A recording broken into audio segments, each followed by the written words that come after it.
নমস্কার বন্ধুরা, তো আপনাদের জন্য আমি একটা দারুণ ইনফরমেশন নিয়ে চলে এসেছি। আপনি স্ক্রিনে দেখতে পাচ্ছেন দুটো স্মার্টফোন খুব তাড়াতাড়ি আসতে চলেছে। একটার নাম হলো Vivo T4x 5G, দ্বিতীয়টার নাম হলো iQOO Z10X 5G।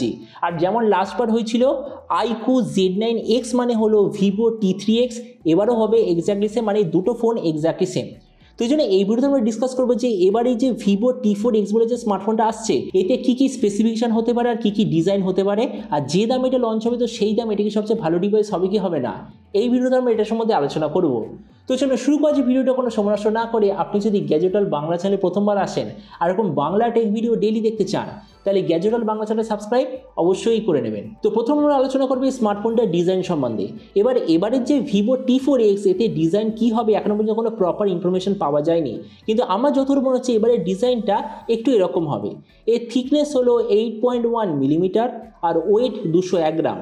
এর পেছন দিকে আপনি পাবেন প্লাস্টিকের ব্যাক কভার, সাইডেও আছে প্লাস্টিকের ফ্রেম, আর ফোনটা আপনি মাল্টিপল কালার অপশনে দেখতে পাবেন। ডিসপ্লের দিক থেকে এতে আপনি পাবেন 6.72 inch full HD plus 120 hertz IPS LCD display, তার সঙ্গে 240 হার্জের টাচ সামলিং রেট, 600 নিটসের brightness, 20:9 aspect ratio, 93% screen to body ratio. আর ডিসপ্লের যে প্রোটেকশন সেটা হলো পান্ডা গ্লাসের ডিসপ্লে প্রোটেকশন। তার মানে সোজা কথা বলতে গেলে প্রাইস পয়েন্ট হিসেবে যে ডিসপ্লেটা সত্যিই খুব ভালো। প্রসেসরের দিক থেকে এতে আপনি পাবেন স্ন্যাপড্রাগন 6 Gen 3 5G প্রসেসর, যেটার সঙ্গে ভিভো তরফ থেকে আসে একটা খুব ভালো কোয়ালিটির কুলিং সিস্টেম আপনি পাবেন। ক্যামেরার দিক থেকে আছে 50 আর 2 মেগাপিক্সেলের ডুয়াল রিয়ার ক্যামেরা, সঙ্গে 16 মেগাপিক্সেলের সেলফি। এর যে রিয়ার ক্যামেরা ওটা কি সেন্সার হবে কোনো প্রপার ইনফরমেশন নেই, কিন্তু বলা হচ্ছে যে হয়তো এতে আপনি OIS এর অপশান পেতে পারেন। এবারে স্মার্টফোনটা লাস্টবারের মধ্যে আপনি মাল্টিপল র্যাম আর স্টোরেজ অপশানে দেখতে পাবেন, কিন্তু স্টার্ট হবে 4128GB থেকে। র্যামের কোয়ালিটিটা LPDDR4X, মেমোরিতে আছে UFS 2.2 যেটার সঙ্গে হাইব্রিড কাস্টরের অপশান। ব্যাটারিতে আছে 6100 mAh ব্যাটারি, সঙ্গে 45 ওয়াটের চার্জার, আর কানেক্টিভিটি হলো USB Type-C। তো এবারই স্মার্টফোনের বাকি কিছু ফিচার বলতে গেলে এতে আপনি পাবেন Android 15 out of the box, 3.5mm jack, dual speaker, side mounted fingerprint sensor, আর IP64 এর ওয়াটার অ্যান্ড ডাস্ট প্রোটেকশন। আর এর OS আপডেট সাইকেলের দিক থেকে বলতে গেলে এতে আপনি পাবেন 2 বছরের মেজর OS আপডেট আর 3 বছরের সিকিউরিটি আপডেট। তো এবার সবচেয়ে মেন জিনিস, ফোনটা কি দামে লঞ্চ হবে আর কবে লঞ্চ হবে। দেখুন সার্টিফিকেশন সাইটে ফোনটা এসে গেছে, তো আমরা এক্সপেক্ট করছি যে আগামী 2-3 মাসের মধ্যে লঞ্চ হওয়ার সবচেয়ে বেশি চান্স। আর এরপর যদি তোরা প্রাইস সম্বন্ধে বলি, তো বলেছে যে এই স্মার্টফোনটা লাস্টবারের মতোই ওই ধরে নিন 13-14 হাজার আশেপাশে লঞ্চ হওয়ার কথা। তো এবার সব ভিডিও থেকে আপনাকে জানাবো এই যে স্মার্টফোন এটি কি প্রাইস পয়েন্টের মধ্যে সবচেয়ে ভালো, নাকি এর চেয়ে বেটার অন্য কোনো স্মার্টফোন অ্যাভেলেবেল আছে। দেখুন আমরা যদি এই মুহূর্তে 14,000 টাকার আশেপাশে দেখি তো অনেক স্মার্টফোন অ্যাভেলেবেল আছে, কিন্তু একটা জিনিস মনে রাখবেন যে Vivo T3x যখন লঞ্চ হয়েছিল ওটার মেন সেলিং পয়েন্ট কী ছিল, প্রাইস পয়েন্টের মধ্যে সবচেয়ে বিগেস্ট ব্যাটারি আর চার্জারের কম্বিনেশন, তার সঙ্গে সবচেয়ে বেশি পাওয়ারফুল প্রসেসর। তো এবারও সেম জিনিসটাই কন্টিনিউ হচ্ছে।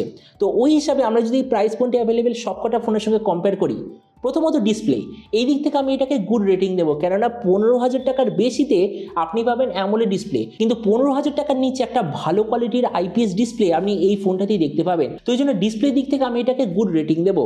প্রসেসর, এই দিক থেকে এটাকে আমি দ্য বেস্ট রেটিং দেবো, কেননা দেখুন এই প্রাইস পয়েন্টে কম্পিটিশন কি দিচ্ছে, Dimensity 7050 অথবা ম্যাক্সিমাম স্ন্যাপড্রাগন 6 Gen 1, সেখানে এখানে আপনি পাবেন স্ন্যাপড্রাগন 6 Gen 3 প্রসেসর।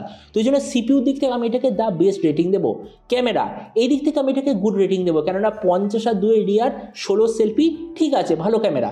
যদি OIS হয় দ্য বেস্ট বলবো, কিন্তু OIS যতর মনে যেতে হবে না। তাছাড়া ভেরিয়েন্টের দিক থেকে সব ব্র্যান্ডের মতোই এক্স্যাক্টলি সেম, তো এখানে আমি সেম রেটিং দেবো। ব্যাটারি আর চার্জার দ্য বেস্ট, কেননা 6100 mAh ব্যাটারি, তার সঙ্গে 45 ওয়াটের চার্জারের কম্বিনেশন এই মুহূর্তে অন্য কোনো ব্র্যান্ড আপনাকে দিচ্ছে না, তো ওই জন্য এই দিক থেকে দ্য বেস্ট। স্পিকার সেম, কেননা বাকি ব্র্যান্ডও যা দিচ্ছে এরাও সেম দিচ্ছে।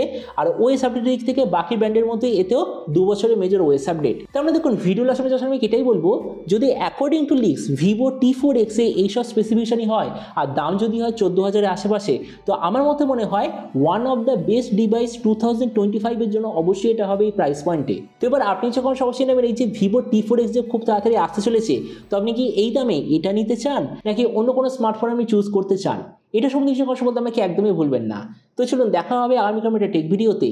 Till then stay tune and always remember, think positive, be positive. Thank you.